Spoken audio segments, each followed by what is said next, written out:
안녕하세요. 라이트하우스입니다. 최근 서울 아파트의 상승세가 점점 꺾여가고 있는 가운데 지난 2월 10일 강남 3구에 이어 양천구까지 하락세에 돌입했는데요. 이렇게 초고가 아파트들이 즐비한 지역부터 우선적으로 하락하고 있고, 국토부 발표상에서도 15억 초과 아파트의 가격 변동률 역시 마이너스 0.08%로 하락하고 있음에도 12.16 대책 이후 가격이 오른 단지들만 전수조사해서 끝까지 떨어지는 것을 인정하지 않고 정신승리를 하고 있는 언론도 있네요. 게다가 저렇게 가격이 올라가는 건 역시 다 믿을 수는 없는데요. 그동안 건설사나 투기꾼들이 자행해왔던 불법 시세교란 행위들 때문이죠. 그래서 오늘은 지금까지의 실거래가를 100% 믿을 수 없었던 이유와 함께 앞으로 어떻게 변화할 것인지를 하나하나 만나보는 시간을 갖겠습니다. 그간 실거래가의 신뢰도를 떨어뜨렸던 대표주자는 매도인이 양도세를 탈루하기 위해 자행했던 다운계약, 그리고 매수인이 추후 양도세를 탈루하려는 목적이거나 아니면 담보대출을 많이 받기 위한 목적으로 자행하는 업계약 등이 있는데요. 이런 업계약과 다운계약에는 다수의 불법 증여 및 자전거래 등이 포함되어 있죠. 기사에서도 심심치 않게 나오는 용어들이지만 정확한 의미를 잘 모르시는 분들도 계실 것 같아 먼저 용어 설명부터 하자면, 다운 계약은 실제 거래 금액보다 낮은 가격으로 거래 신고를 하는 것이고, 업 계약은 반대로 높은 가격으로 거래 신고를 하는 것이죠. 불법 증여는 말 그대로 정당하게 세금 내고 증여하는 방법이 아니라 증여세를 피하기 위해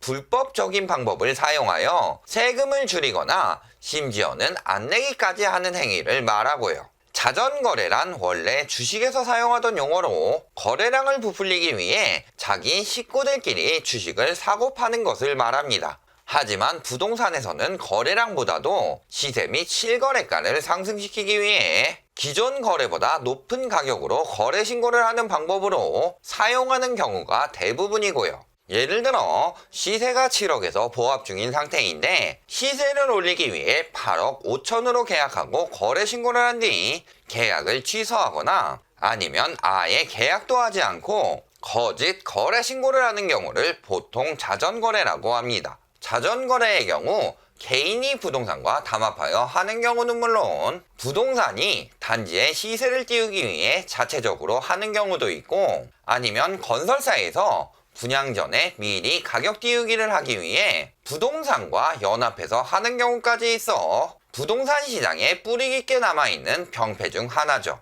불법 증여의 경우 지난 10월부터 예고된 모니터링 강화를 통해 많이 적발되었는데요. 작년 11월에 발표한 1차 조사 결과 이상거래 991건 중 편법 증여가 532건이었고, 올해 2월 발표한 2차 조사에서는 이상거래 1333건 중 670건이 편법 증여였죠. 최근 적발된 사례들은 편법 증여 영상에 넣었으니 참고하시면 되겠고요. 문제는 이런 행태들이 과거부터 이어져 내려왔다는 거죠. 2007년 기사를 보면 35세 백수인 C씨가 12억가량의 강남 아파트 및 그린벨트 해제, 예상 농지 등을 포함해 40억 상당의 부동산을 취득하는 동안 종합소득세 신고는 단 한 푼도 없었을 만큼 따로 돈을 번 것이 아니라 불법적인 증여로 부동산을 얻었으며, 자영업자 D씨는 토지보상금으로 받은 100억 원을 이용해 부인과 자녀 2명의 명의로 시가 30억짜리 건물을 구입했지만 증여세 신고는 하지 않는 등 갖은 증여세 탈루 혐의들이 적발되었습니다. 최근 다시 적발되고 있다는 고액 전세금을 통한 불법 증여 역시 당시에도 마찬가지였고요. 이렇게 부를 세습하면서도 정당한 세금도 내지 않고 기득권들만이 계속 부동산을 가질 수 있도록 시세 교란까지 하는 불법 증여는 오랜 시간 깊게 뿌리내린 우리나라 부동산 시장의 적폐이며 이는 꼭 청산해야만 합니다. 자전거래의 경우 지금까지 의심이 가는 사례는 많으나 법적으로 판별 및 처벌할 수 있는 제도가 없었기 때문에 건설사나 투기꾼들 또는 중개사들이 이 점을 이용해 적극적으로 시세 교란을 했을 가능성이 굉장히 높은데요. 특히 지금까지 아파트 가격이 급등하는 동안 은근슬쩍 사용했을 경우가 많죠. 예를 들어 단지가 꾸준히 상승하다가 어느 시점이 되면 비싸다는 인식이 생기면서 일시적인 보합세를 띄게 되는 경우가 있는데요. 그런 징조가 보일 때마다 자전거래로 고가 거래를 한두 건씩 끼워주면 실거래가가 상승하는 것처럼 보이면서 더 오를 여력이 있다고 판단되게 만드니까요. 특히 단기간 매우 적은 거래량으로 비정상적으로 가격이 수천에서 수억씩 오르는 단지들은 거의 대부분이 시세를 띄우기 위한 자전거래라고 생각해도 될 정도죠. 예를 들어 영등포 신길 센트럴 자이의 전용 84제곱미터의 경우 7억 8천대에서 9월에는 10억 8천, 11월에는 13억 9천으로 거래되는 등 누가 봐도 비정상적인 상승세가 나타나는 모습을 보이는데요. 상식적으로 실수요든 투기수요든 저런 어이없는 가격에 살 리가 없을 테니 시세를 띄우기 위한 자전거래일 가능성이 매우 높다는 거죠. 이렇게 자전거래가 판을 칠 수 있는 이면에는 앞에서 말했듯 적발 및 처벌을 안 했기 때문인데요. 온라인으로 부동산 중개업자 혹은 개인이 접수 및 해지하는 방법으로 진행하는 현재의 신고 방식은 한 번 신고된 거래에 대해 사후관리를 전혀 하지 않았으니까요. 따라서 별도로 해제 신고를 하지 않으면 계속 실거래 신고로 남아있는 거죠. 그러니 이를 이용해 건설사나 투기꾼들이 자전거래를 통해 시세를 조작하도록 부동산에 요청해도 이들 역시 부담 없이 공조할 수 있었던 것이고요. 사실 부동산이 잘 팔리게 하기 위해 수용성이나 동탄 등에서 부동산들이 가두리를 하고 있다는 인간들은 기본적인 뇌가 장착이 안 되어 있는 사람들인데요. 장기간 거래가 안 되는 동네라면 거래를 이끌기 위해 가두리를 할 수도 있겠지만 투기 수요들이 몰려 시세가 급등하는 지역에는 당연히 오르는 것을 바로바로 신고해서 적용해 주는 것이 더 많은 투기 수요들을 유입시킬 수 있기에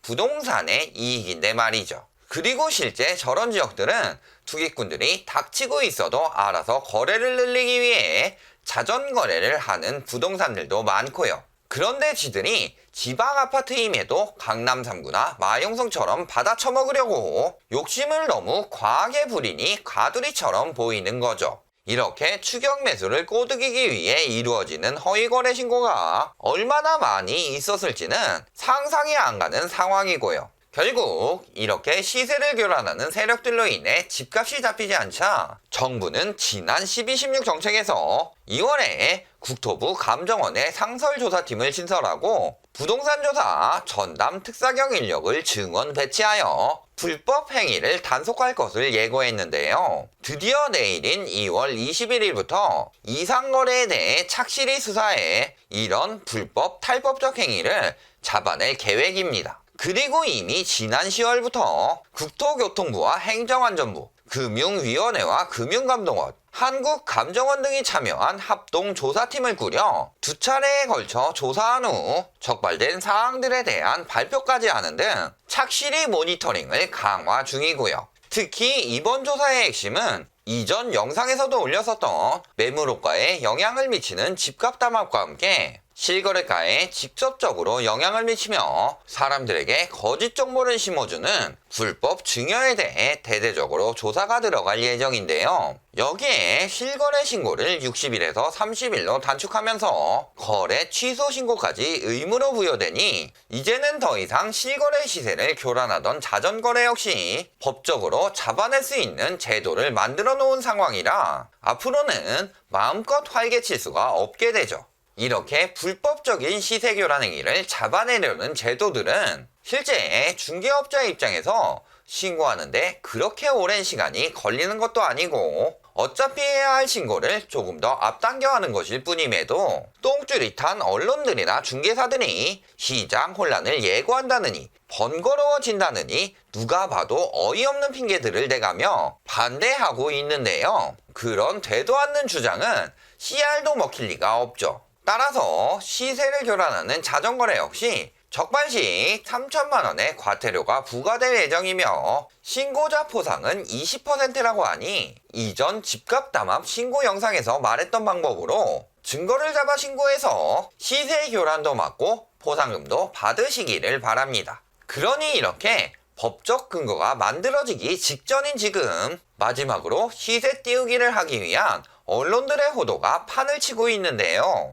예를 들어 최근 갑자기 잠실주공 5단지의 급매물들이 이례적으로 열흘새 10건이 거래되었다고 중개사들 사이에 도는 소문을 사실인 양 앞다투어 기사로 내고 있는 언론들이 나타나고 있는 것처럼 말이죠. 천재지변이 일어나도 항상 집값은 오른다고 말하는 지럴드나 매국경제 같은 언론들이 막상 떨어질 때는 정확한 지표가 나올 때까지는 닥치고 있었지만 시세 띄우기에 도움이 되는 이런 사실 확인이 되지 않은 풍문은 바로바로 기사화해서 어떻게든 매수 심리를 다시 만들려고 별짓을 다 하고 있네요. 하지만 실제 올라온 2월의 거래 신고는 2건뿐. 게다가 다른 재건축 아파트들은 소식이 없는데 유독 잠실주공 5단지만 갑자기 10건이 거래되었다는 게 굉장히 이상한데요.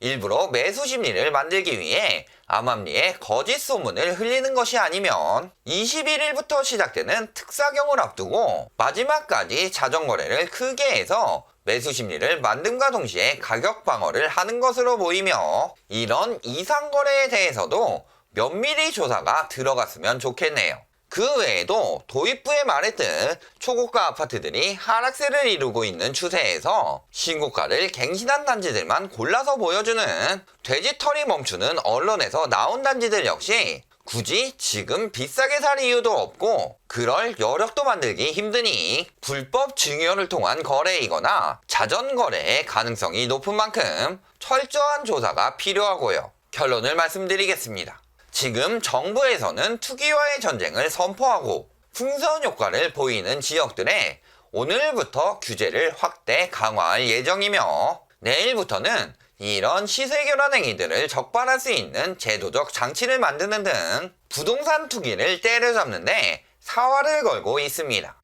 특히 내일부터 시행되는 경우 앞에서 말했던 국토교통부를 비롯한 5개 부서가 모조리 뭉쳐서 전담반을 만들기 때문에 웬만한 건 다 적발할 수 있도록 면밀하게 조사할 수 있는 시스템 역시 구축되어 가고 있고요. 결국 여태까지는 강력한 종합부동산 정책에도 이런 불법 탈법적 행위로 빠져나가거나 시세를 교란하는 행위들이 있었고 이런 적폐를 청산해야만 비정상적으로 돌아가는 부동산 시장이 차츰 정상화가 될 것이며 이 역시 종합부동산 대책 못지않은 강력한 정책이라고 생각합니다. 그러니 늘 말씀드렸듯 지금이 가장 상투 잡을 위험성이 높다는 것을 꼭 명심하시고 불법이 사라지고 정상화된 부동산 시장이 올 때까지 차분한 마음으로 기다리시기를 바랍니다. 시청해 주셔서 감사합니다.